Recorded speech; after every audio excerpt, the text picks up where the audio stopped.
Rádio Rio de Janeiro, a emissora da Fraternidade, passa a apresentar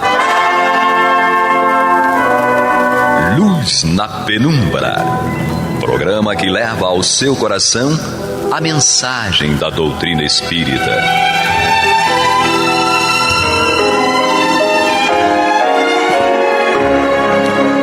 E com vocês, André Afonso Monteiro, para o estudo do livro A Gênese, da obra codificada por Allan Kardec. Olá, amigo ouvinte da Rádio Rio de Janeiro, a emissora da Fraternidade, a rádio que toda a família pode ouvir, programa Luz na Penumbra, estudo da obra A Gênese. Amigo ouvinte internauta, hoje aqui comigo André Monteiro, também com o nosso querido Alexandre Almeida. Seja bem-vindo, Alexandre. Oi, André, que bom o nosso reencontro. Um abraço ao Jefferson, aos nossos ouvintes internautas. Meu voto de muita paz. E também aqui na técnica, o nosso querido Jefferson.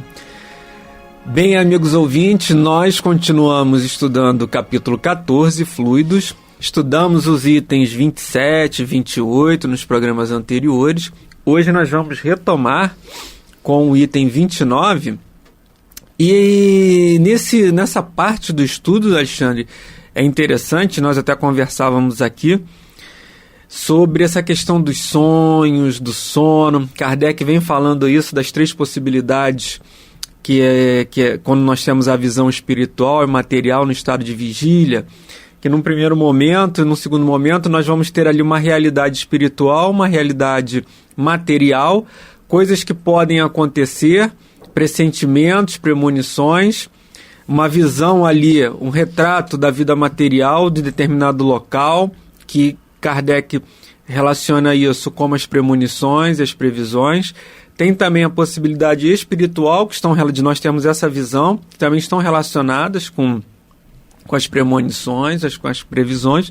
E ele fala de um terceiro momento, que é as ilusões, as visões fantásticas ali que nós temos, fantasiosas até, que podem até certo ponto serem provocadas por espíritos, ou benévolos ou malévolos, de acordo com a necessidade, com a intenção daquele espírito. E fala também que isso pode ser influência ali do nosso gosto, de uma necessidade orgânica, enfim, de uma paixão, de uma sensação, uma série de situações que vão influenciar ali nos nossos sonhos, mas que ele distingue, né, da primeira e segunda fase, que é o momento espiritual e material, e essa terceira fase, que seria uma ilusão, que pode ser até criada. E agora, aí eu me lembrei, Alexandre, de um fato que nós até comentamos aqui, e você também se recordou de ambos narrados pela Ivone, dona Ivone Amaral, em que ela, esse é no livro Recordações da Mediunidade, em que ela em determinado momento foi levado a uma região em que um primo dela estava muito doente. E nessa casa, ela identificou a presença de dois espíritos. Um espírito suicida, dois espíritos desencarnados, né? E o primo dela muito doente. E a ciência, a medicina material não conseguindo resolver ali as questões dele. E ela identificou a presença daqueles dois espíritos. Um era um espírito suicida, ele foi muito rapidamente levado para um outro local, retirado. E esse outro espírito que estava ali, que ela na rua até com... ele dormia numa esteira ao lado ali da cama do primo dela, e ela via que as roupas dele bem surradas, bem sujas, e ela todo dia na vigília ela se encontrava com esse espírito, porque esse espírito naquele mesmo local ali, ele criou um ambiente que lembrava a época em que ele era o dono daquele terreno.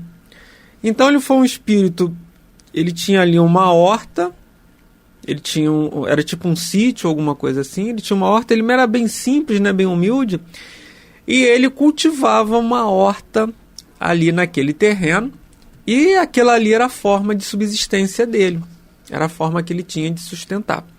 Ele ficou muito doente, não tinha como plantar mais, cuidar da horta dele, vender aquele produto, transformar aquilo ali em sustento, e ele acabou desencarnando numa forma muito triste, né? E também muito magoado com uma pessoa que teoricamente não o ajudou, que era um vizinho lá, que muito pelo contrário, foi se aproveitando ali do estado dele e pegando dinheiro com ele. Quando ele não podia vender, não podia pagar aquela pessoa que emprestou dinheiro para ele, e ele perdeu ali todos os bens dele e acabou desencarnando por conta da doença. Só que ao desencarnar, ele, tão fixado ali naquele momento da vida dele, naquele acontecimento, ele plasma no ambiente espiritual, pelo pensamento dele, ele plasma ali aquela casinha dele antiga, a horta, as mesmas ferramentas, a mesma hortaliça. E aí a dona Ivone, ela começa a travar toda a noite, quando ela ia dormir, ela desdobrava, em estado de vigília, ela ia lá conversar em espírito, ia conversar com aquele senhor.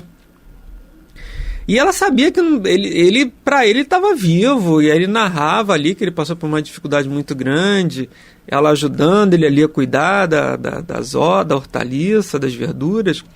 E em determinado momento, eles criam uma situação, e olha que interessante, né? Para que aquela situação ali fosse desenvolvida e aquele espírito abandonasse aquela ideia ali que ele plasmou da vida material, da última vida material dele, eles simulam uma compra e venda daquele pedaço de terra ali dele. E a dona Ivone disse: mas a gente vai fazer isso, é o único meio que a gente tem. E aí ele formaliza, simula que tinha um outro espírito que era esse teórico comprador, faz uma proposta para comprar aquela terra ali dele, ele aceita e assim, não, aí a gente vai viajar, e nessa gente vai viajar, ele ia levá-lo para uma colônia, para um hospital espiritual, para ele ser esclarecido com o tempo, né? E é assim que eles resolvem aquela situação ali. Houve uma simulação, quer dizer, ele plasma ali aquela ideia fluidicamente, né? Aquilo ali no mundo espiritual existia só na cabeça dele, então, mas aqueles espíritos precisavam convencê-lo a ele abandonar aquela última existência que ainda estava muito firme na mente dele, para que ele seguisse no projeto de evolução e reencarnatório dele. Olha que interessante, né, Alexandre?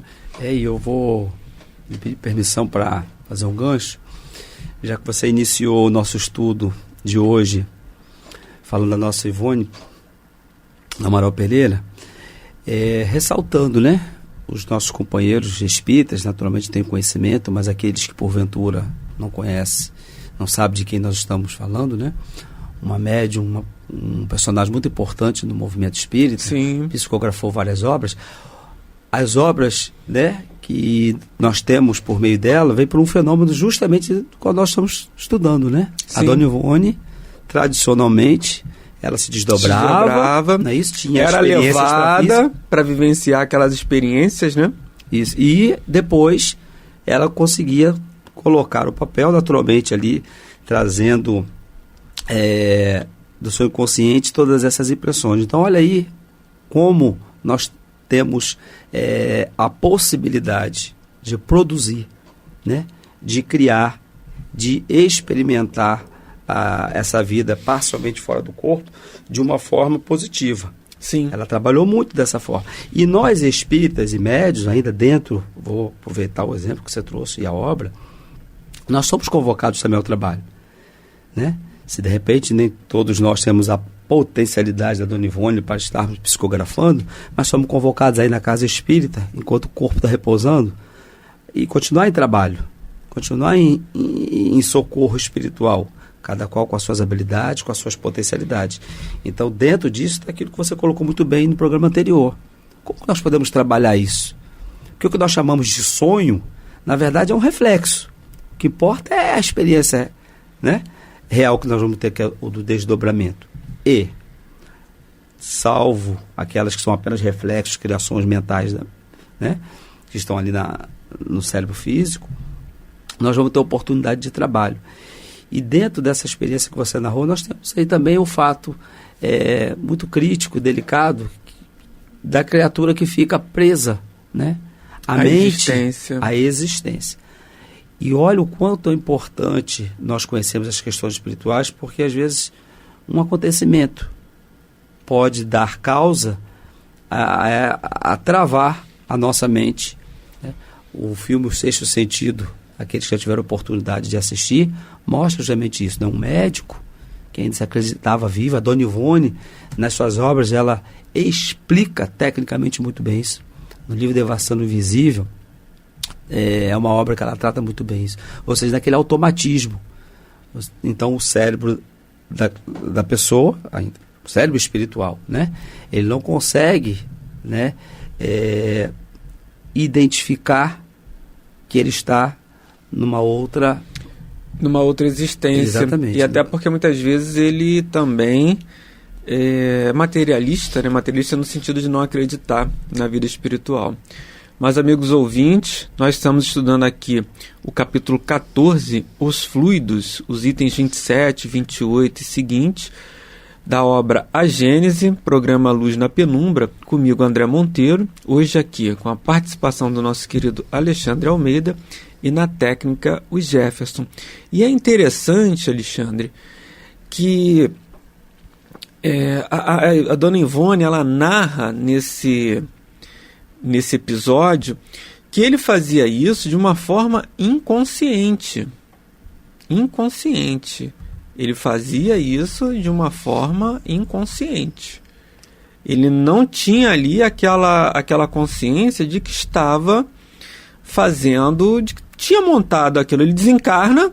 Perfeito. E aí quando ele recobra, quando ele passa daquele período de perturbação ali, que ele recobra a consciência dele, ele automaticamente, e aí o nosso poder de criação, né, de cocriação, ele, através do pensamento dele, inconscientemente plasma aquele cenário. Então tem coisas que nós fazemos conscientemente. Nele, no caso dele, não, foi inconsciente. Para ele, estava vivo e ele, estou vivo, cadê a minha casa? Então ele começa a plasmar. A casa, ele começa a plasmar o mesmo cenário de quando ele vivo estava. Ou seja, ele não projetou, não teve... e aí Kardec fala no item anterior, né, daquelas criações nossas, são resultados que ele vai dizer, né, que são, essas criações podem ser provocadas pela exaltação das crenças, por lembranças retrospectivas, que ele se inclui nesse item. Não era a exaltação da crença, era por lembrança retrospectiva, muito presente ainda a última existência dele, por gosto, porque ele tinha, de alguma maneira, nós podemos incluir nisso, porque ele tinha gosto ali por aquela vida, por plantar ali a hortinha dele, as verduras dele, né? Desejo, paixões, podemos incluir também um pouco nessa situação, pelas preocupações habituais. Ele estava preocupado, sou um espírito, morri, mas estou vivo ainda? Como assim? Será que ele fez essa reflexão ou ele volta direto ali, ele procura aquela existência dele, né? Ou seja, uma série de situações. E por outros espíritos, com o objetivo... Aquilo, ele não sofreu influência de nenhum espírito, não foi nenhum espírito que montou aquilo para ele. Foi ele que, pela própria mentalização dele, ele manipula aqueles fluidos ali. Olha a capacidade que ele tinha sem ter consciência, né? Então ele manipula ali, pelo pensamento, os fluidos e monta aquele cenário. É uma questão assim bem interessante, que a gente pega esse caso, né, e aplica ao que Kardec está colocando aqui para nós. Exatamente. O pensamento é força. Você colocou, Sim. É criação. É isso? Sim. Faça-se a luz, através da vontade. Estou aqui apenas ilustrando com uma frase, né? Das escrituras. Então a criatura humana, ainda que com as suas limitações, a sua mente ela está sempre em criação. Então, se existe a possibilidade do cérebro criar, mesmo quando estamos encarnados, imagine no plano espiritual. Vou dar um exemplo. Uma gestação psicológica. Sim. O corpo da mulher sofre transformações. Não é isso? Por quê? Porque motivado por aquela ansiedade, outra vez algum trauma, aquela mente, o cérebro, aquela máquina, ela recebeu aquela programação, estou grávida. E aí começa a trabalhar naquilo que lhe é peculiar para aquela gestação. E até um determinado limite, é claro, a mulher acaba produzindo alguns sintomas e até alterações físicas, orgânicas, como se realmente estivesse, né? Exatamente, vivendo uma gestação. Agora você imagina então a mente espiritual fora do corpo. O fenômeno é o mesmo em maiores proporções. E eu me recordo que conta-se que certa feita alguém virou para o Chico quando ele já estava bem idoso e já sentindo o peso, né, de algumas enfermidades, enfim, e falou assim: Chico, a máquina está cambaleando. Aí ele falou assim: mas eu estou muito bem comandando a máquina. Essa é a receita. Nós temos que estar no comando da máquina. O irmão que você citou na obra, lamentavelmente não estava. A máquina estava com um programa, né, com um vírus, e que ficou reproduzindo aquilo. Ele não estava comandando mais. Nós conversávamos em off, né, com o Jefferson, que nos dava aqui algumas instruções acerca da parte técnica. Então, tudo que se refere a um equipamento, nós sabemos hoje em dia, então, que nós estamos na era da tecnologia, da informação, ou programação. Então, a mente ela foi programada para criar. Mas uma mente saudável, ela vai estar sempre sob o comando do espírito. O cérebro, ele é mecânico, né? Então, nesse caso, o nosso irmão estava com algum trauma. Você citou aí os itens que ele se enquadrou. Sim, né? Sim. Então, ele estava ali reproduzindo inconscientemente. Então, foi preciso todo um socorro espiritual, né? Como você narrou, para simular uma questão que dentro daquela realidade do qual ele estava preso, para que ele pudesse ser socorrido. Isso vem, mais uma vez, ali, casar com a sua pergunta do programa passado, que é o que me parece, é o que os espíritos querem que nós trabalhemos nesse item. A importância de compreendermos isso para levar no dia a dia do nosso trabalho. Ou seja, nós dormimos. E aí eu vou voltar agora, peço permissão respeitosamente dirigir, sobretudo aos médiuns. Nós invariavelmente somos convocados ao trabalho. Sim. Então nós vamos encontrar muita gente aí também com a máquina no automatismo. Se você estudou, ouviu o programa da Rádio Janeiro, você, poxa vida, eu já ouvi falar sobre isso aqui. Eu estudei isso aqui quando eu ouvi a rádio. Eu estudei isso aqui. Esse irmão está precisando, então, de uma abordagem específica. Eu vou entender o que está acontecendo. Como você falou, mas ele está desencarnado? Imagina, eu médico, sou convidado ao trabalho, encontro uma situação dessa. Se eu não tenho conhecimento, eu vou me deparar com essa confusão. Poxa, mas se ele está desencarnado, por que ele está agindo como se vive? Mas se a gente já tem algum esclarecimento, nós vamos ter mais recursos para poder aplicar ali. Para poder orientar. Até mesmo, retomamos a Casa Espírita, vamos dizer que façamos parte de um grupo. Aí o Adé diz assim: Alexandre, o que você encontrou? Eu encontrei um caso assim, assim, assim, assim. Vou saber, inclusive, a relatar o caso do qual me apresentei. E aí, se você me permite, André, é tão interessante essa questão do desdobramento. É claro que, como Kardec coloca no Livro dos Médiuns, cada mediunidade guarda peculiaridade com o número de criaturas humanas que existe. Não existe um fenômeno igual ao outro. Não. Até pode ser parecido. Parecida.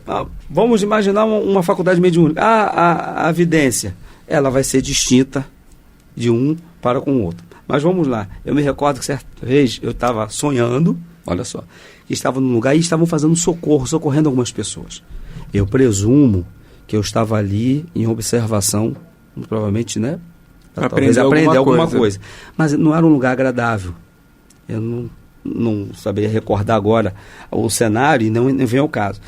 E aí, é muito comum, isso eu já vi, acho que acontece com outras pessoas, quando eu estou numa situação que não me agrada, às vezes eu dormindo assim, não, eu estou sonhando. Eu acho que lá onde eu estou, assim, não estou aqui. Eu, na verdade, eu estou desdobrado do corpo. Então, e aí eu despertei, eu dormia no chão da sala, E acordei ali exausto e angustiado, mas eu não queria voltar, mas alguma coisa me atraía. E eu vi como se alguém disse assim, não, você tem que voltar. E eu dormia instantaneamente. E me vi de novo nesse cenário. E naquela confusão, naquele resgate, ou seja lá o que for. Quer dizer, na verdade, eu estava refugando, porque por alguma razão eu não estava ambientado, ou não me sentia capacitado, e eu voltava para o corpo. Mas acho que o pessoal dizia assim, não. Me chamava. Então, olha como é que nós podemos experimentar cada um com as suas experiências. Vai ter sua Eu narrei isso percepção. aqui, meus irmãos, não para dizer assim, o Alexandre está narrando a experiência dele, como se fosse a experiência.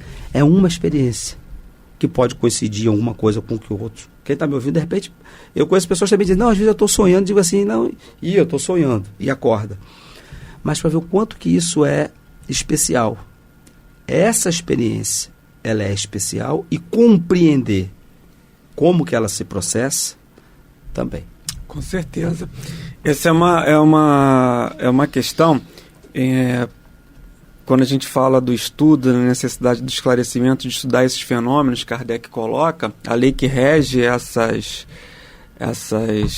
esse fenômeno, porque quando a gente plasma muito, você falou do pensamento, né, da necessidade de estudo, de reflexão, porque quando você plasma muito uma coisa na sua mente, como foi esse senhor ali, ele tinha remorso, como Kardec coloca aqui, tinha uma série de questões envolvidas, mas isso nos alerta porque tudo aquilo que a gente cristaliza, muito esse pensamento cristalizado, ele faz com que de alguma forma, ele não levava aquilo nem mais para o sono dele, né, enquanto encarnado estava, ele levou aquilo para a erraticidade dele, quando ele está lá desencarnado, lá no mundo espiritual, aquilo estava tão cristalizado na mente dele que ele projetou aquilo tudo de novo.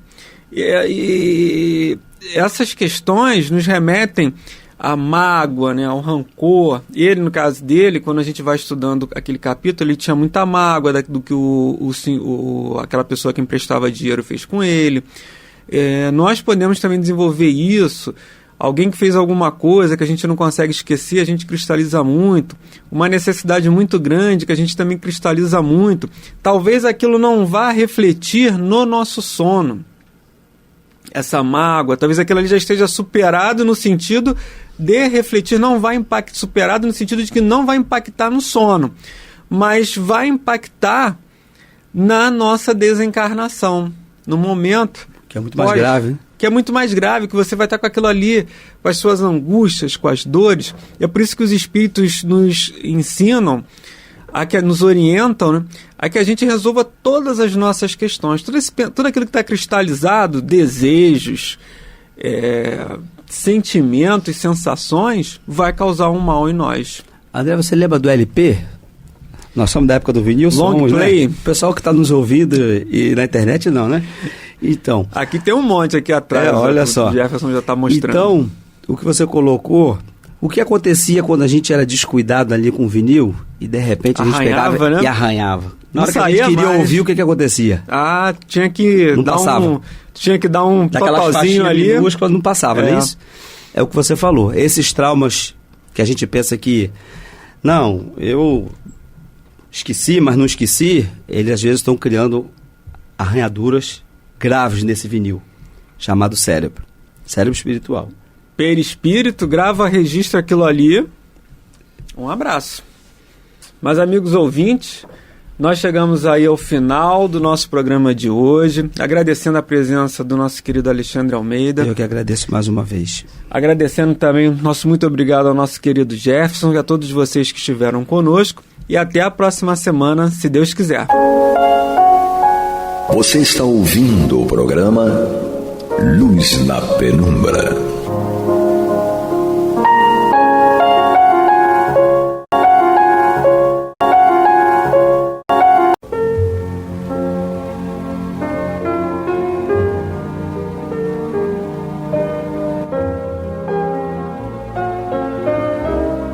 A Rádio Rio de Janeiro está levando ao seu lar e ao seu coração a mensagem consoladora da doutrina espírita, através do programa Luz na Penumbra.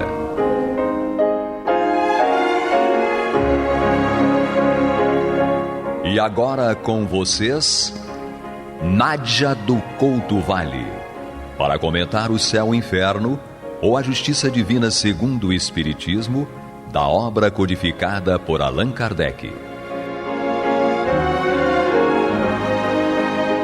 Amados ouvintes e internautas, continuamos o nosso estudo desta obra, O Céu e o Inferno, ou a Justiça Divina segundo o Espiritismo.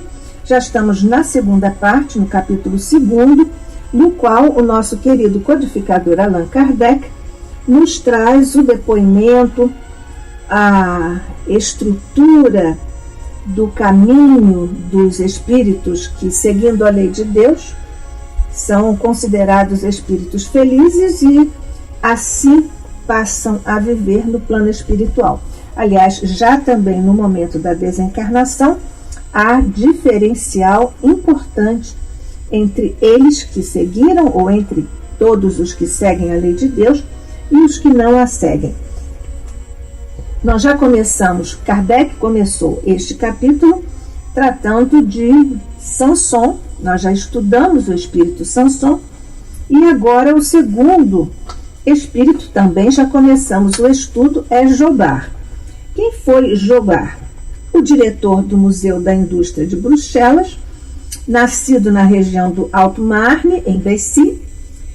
Ele desencarnou lá em Bruxelas de uma apoplexia fulminante no dia 27 de outubro de 1861, com 69 anos. Nós já vimos o longo e muito expressivo necrológio de Jobar, lá na Revista Espírita, de dezembro de 1861, e nós vimos também que por esse necrológio fica patenteada a cultura, a expressão, a importância da figura de Jobar, lá em Bruxelas, mas também fora da Bélgica. Inclusive, ele era presidente honorário da Sociedade Espírita de Paris. Quando Kardec estava pensando em evocá-lo, porque ele, assim como Samson, também pediu a Kardec que queria dar esse depoimento para contar as impressões que teve quando desencarnou, eis que, espontaneamente, no dia 8 de novembro de 1861, Jobar apresentou-se, deu uma comunicação espontânea lá na Sociedade Espírita de Paris. Ele disse que desejava descrever as impressões que ele teve por ocasião do desprendimento. Nós já vimos que ele declarou, ele começa dizendo: desejo descrever as minhas impressões por meio de meu desprendimento. Senti um abalo indizível. Este abalo indizível ocorre naturalmente porque todos os espíritos atravessam um período de perturbação. A natureza, profundidade, extensão desse momento de perturbação depende do nível evolutivo do espírito. Então ele disse que se lembrou instantaneamente de toda a vida dele, que passou assim como num filme bem rápido, é o que também corre por aí, como é uma verdade. E ele disse, então, depois, eu senti apenas um como piedoso desejo de me achar, enfim, nas regiões reveladas pela nossa crença. Depois o tumulto serenou. Eu estava livre e meu corpo jazia inerte. Esse tumulto foi o que ele experimentou nesse estado de perturbação. Possivelmente havia barulho, tumulto, e também a experiência da imponderabilidade, quer dizer, o fato de ele não ter mais o corpo físico, porque ele disse que sentia um imenso prazer sem o peso do corpo físico.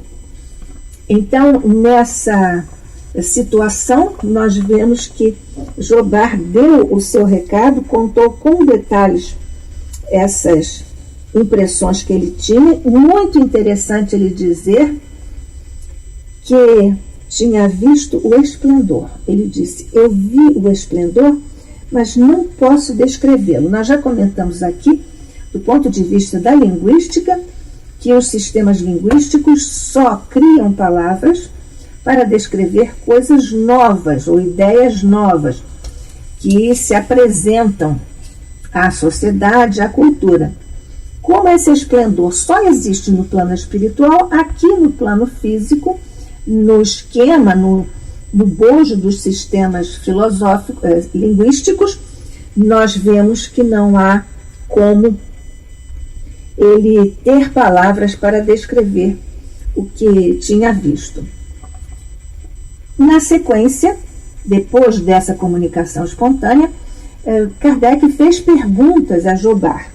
Ele próprio, Kardec, diz: quando estáveis na terra, recomendastes-nos para vos evocarmos, e ora o fazemos, não só para satisfazer aquele desejo, que era o desejo de Jobar, como também para testemunhar-vos ainda uma vez a nossa sincera simpatia, instruindo-nos ao mesmo tempo, visto que ninguém melhor que vós pode dar-nos esclarecimentos precisos sobre esse mundo em que hoje habitais.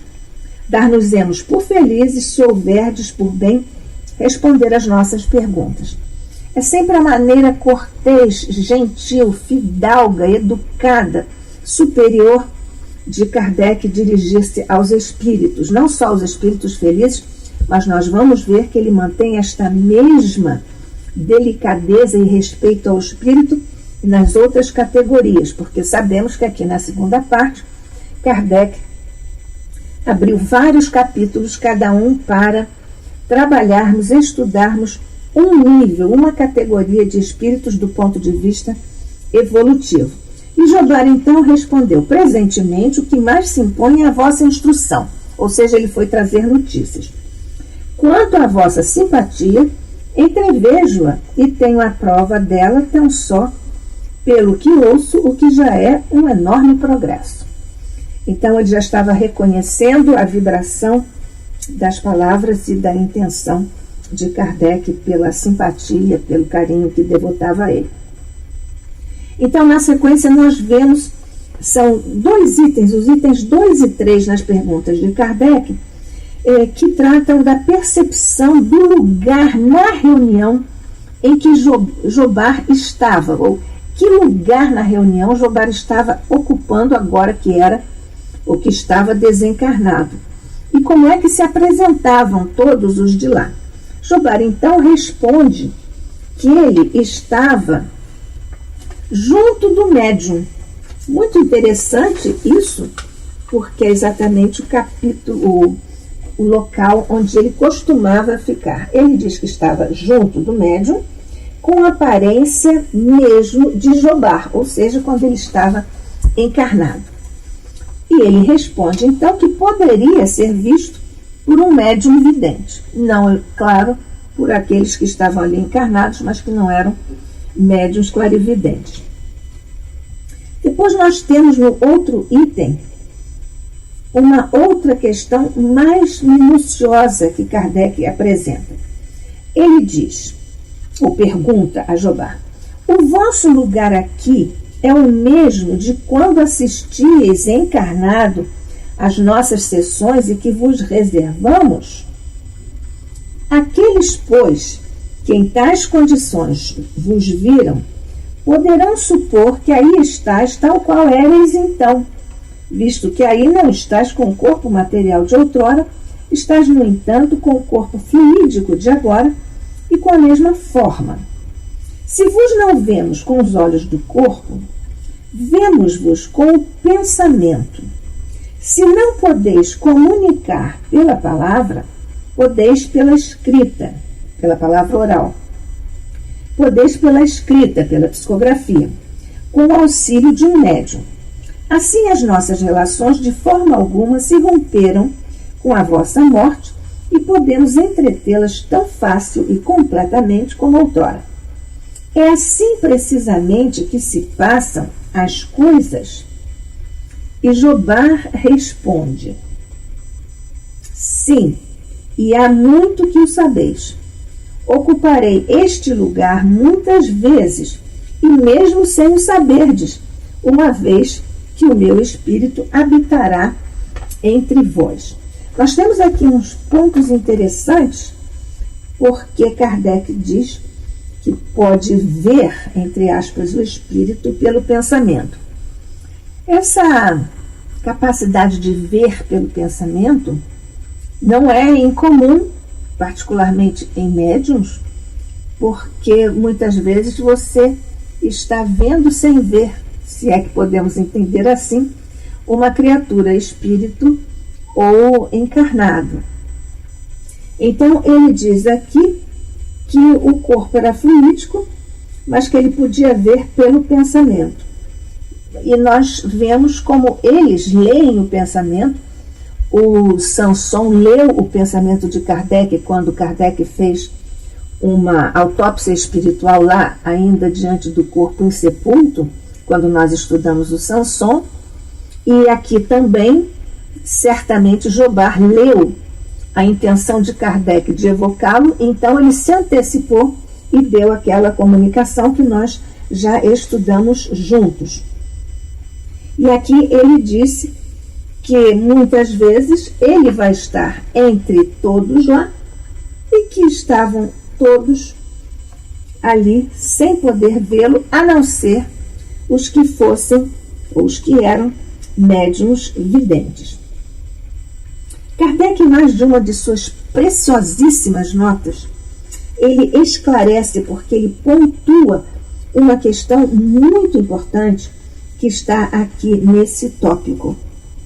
Kardec, então, diz: chamamos a atenção para esta última frase: o meu espírito habitará entre vós, que neste caso não é uma simples figura, porém realidade. Continua Kardec.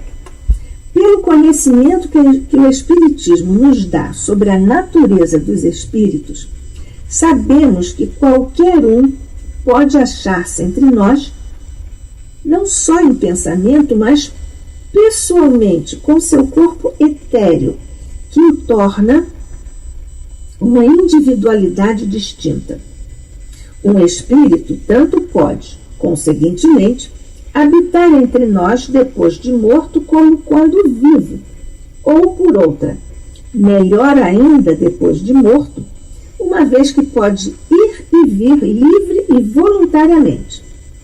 Deste modo, temos uma multidão de comensais invisíveis, indiferentes uns, outros atraídos por afeição. É a estes últimos que se aplica esta frase.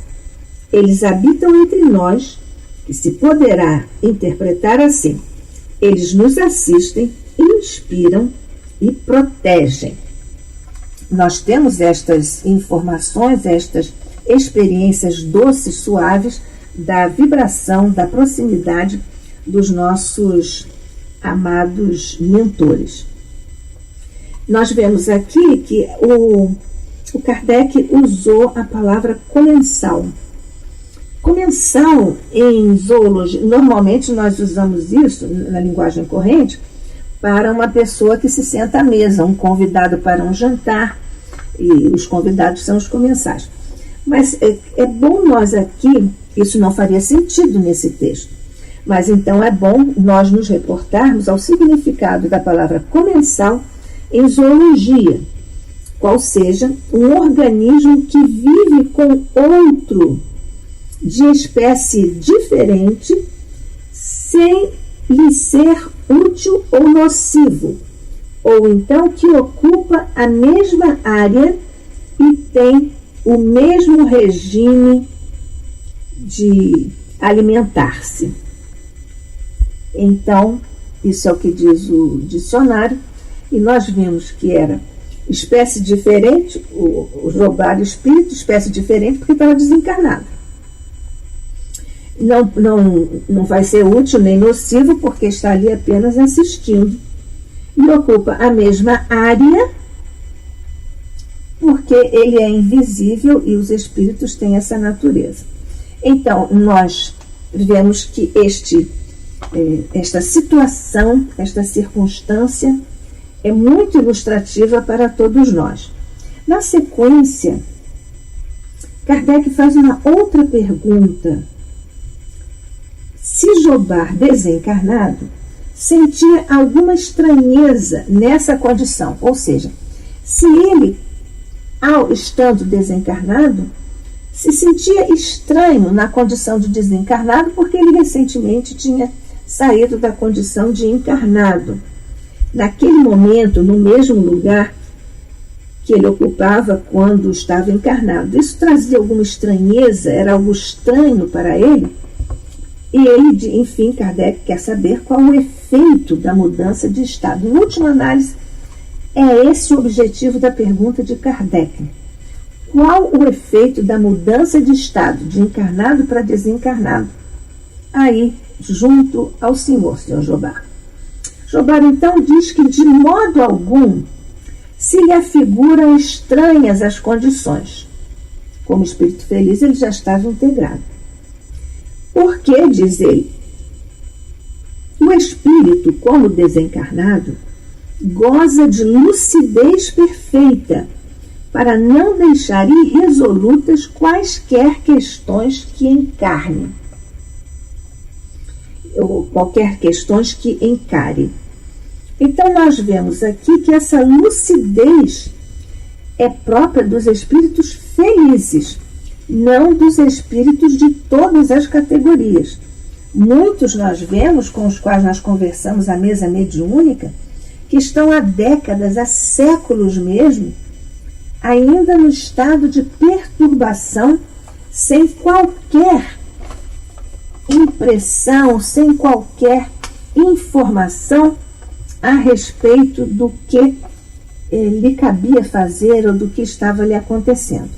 Então é por isso que ele diz que ele, como o espírito, quando está desencarnado, goza de lucidez perfeita para não deixar irresolutas quaisquer questões que ele tenha que encarar. Então, nessa sequência de perguntas, o nosso querido codificador ainda avança um pouco nessas impressões de Jobar. Ele diz: lembrai-vos de haver estado nas mesmas condições anteriormente à última existência? Experimentais qualquer mudança a este respeito, comparando as situações presente e passada? E o Jobar responde que ele se recorda das experiências anteriores, experiências encarnatórias anteriores, que ele se sente naquele instante, naquela fase, se sente melhorado. Por isso que me identifico, diz Jobar. Por isso que me identifico com o que vejo, ao passo que, perturbado nas precedentes existências, só me apercebia das faltas terrenas. Nós aqui observamos, ele dá uma importante informação que a psicologia hoje estuda. Ele diz que ele estava tão perturbado que ele só tinha lembrança, só se apercebia das faltas terrenas. Claro, está aqui o movimento do espírito, ou por culpa, ou por qualquer outro, digamos, um desencanto consigo mesmo, de ainda estar com essas dificuldades, essas faltas. E nós vemos que essa é uma condição nossa, humana, muito comum. A nossa percepção de nos fixarmos no erro, nas faltas, porque no caso de Jobar, ele tinha estado perturbado nas precedentes existências. Então, é mais ou menos natural, até esperado, que isso se desse dessa maneira. Jobar, na sequência, responde a Kardec a respeito dos espíritos, se ele, Jobar, via os espíritos que estavam lá com eles participando da reunião na Sociedade Espírita de Paris. E então Jobar surpreende muitíssimo com a seguinte resposta: vejo, os espíritos que estavam lá com eles, vejo principalmente Lázaro e Erasto. São dois espíritos de alta envergadura que participaram da codificação com Kardec. Nós vemos aqui o grau evolutivo de Jobar para ver esses espíritos. E ele continua. Depois, primeiro ele via Lázaro e Erasto. Depois, mais afastado, o espírito de verdade pairando no espaço. Depois, ainda uma multidão de espíritos que vos cercam, solícitos e benévolos. Nós vemos aqui algumas questões interessantes. Uma questão é de Jobar ver esses espíritos de alta envergadura, mercê da sua evolução espiritual. Ele viu Lázaro e viu Erasto, que são espíritos que participaram da codificação. Depois, ele diz que viu um pouco mais afastado do que esses dois o espírito de verdade, pairando no espaço. Depois ainda, uma multidão de espíritos que vos cercam, solícitos e benévolos.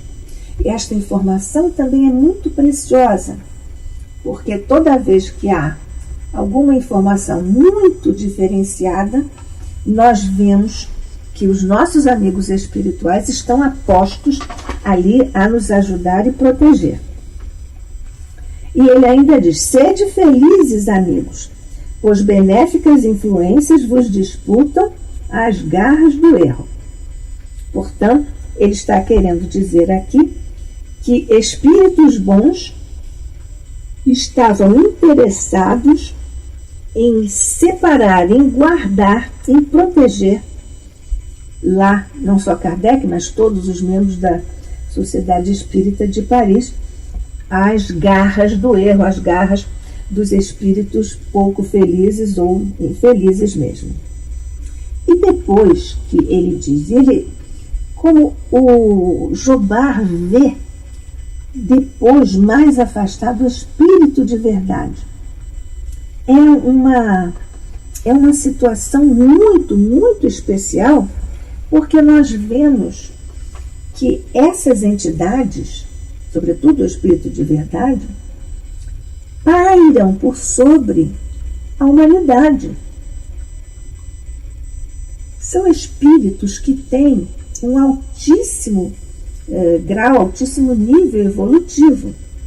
Muitas vezes os espíritos mesmo, os evoluídos, eles têm pudor de suas obras. Essa é uma frase muito interessante que está lá no Evangelho segundo o Espiritismo, de São Francisco de Paula. Também os espíritos têm pudor de suas obras. Então, os espíritos evoluídos, eles também não apreciam, eles não gostam de ficar se apresentando, justamente para as pessoas não se sentirem constrangidas e não julgarem que ele está fazendo isso, porque é um espírito evoluído. Nós vemos o quanto há de sensibilidade, o quanto há de cuidado, o quanto há de respeito, sobretudo, de respeito a todos nós, que, por certo, estamos ainda longe de alcançar esse nível evolutivo que é próprio dos espíritos felizes, de que nós estamos tratando aqui junto com Kardec, no capítulo 2º da segunda parte desta obra, O Céu e o Inferno, ou a Justiça Divina segundo o Espiritismo. Que a paz de Jesus permaneça conosco hoje e sempre. Que assim seja.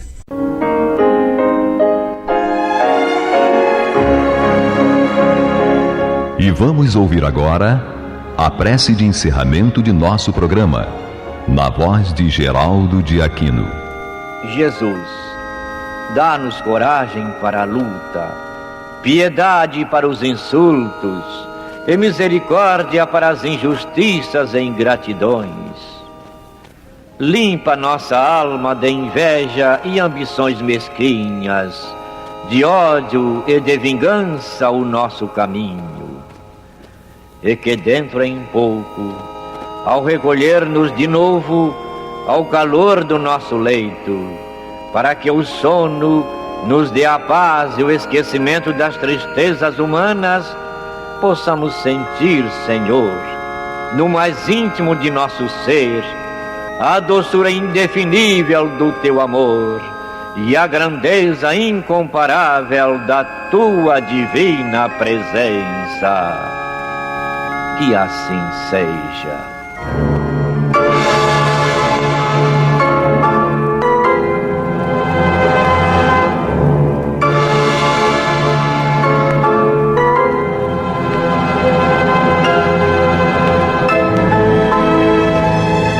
Acabamos de apresentar o programa Luz na Penumbra,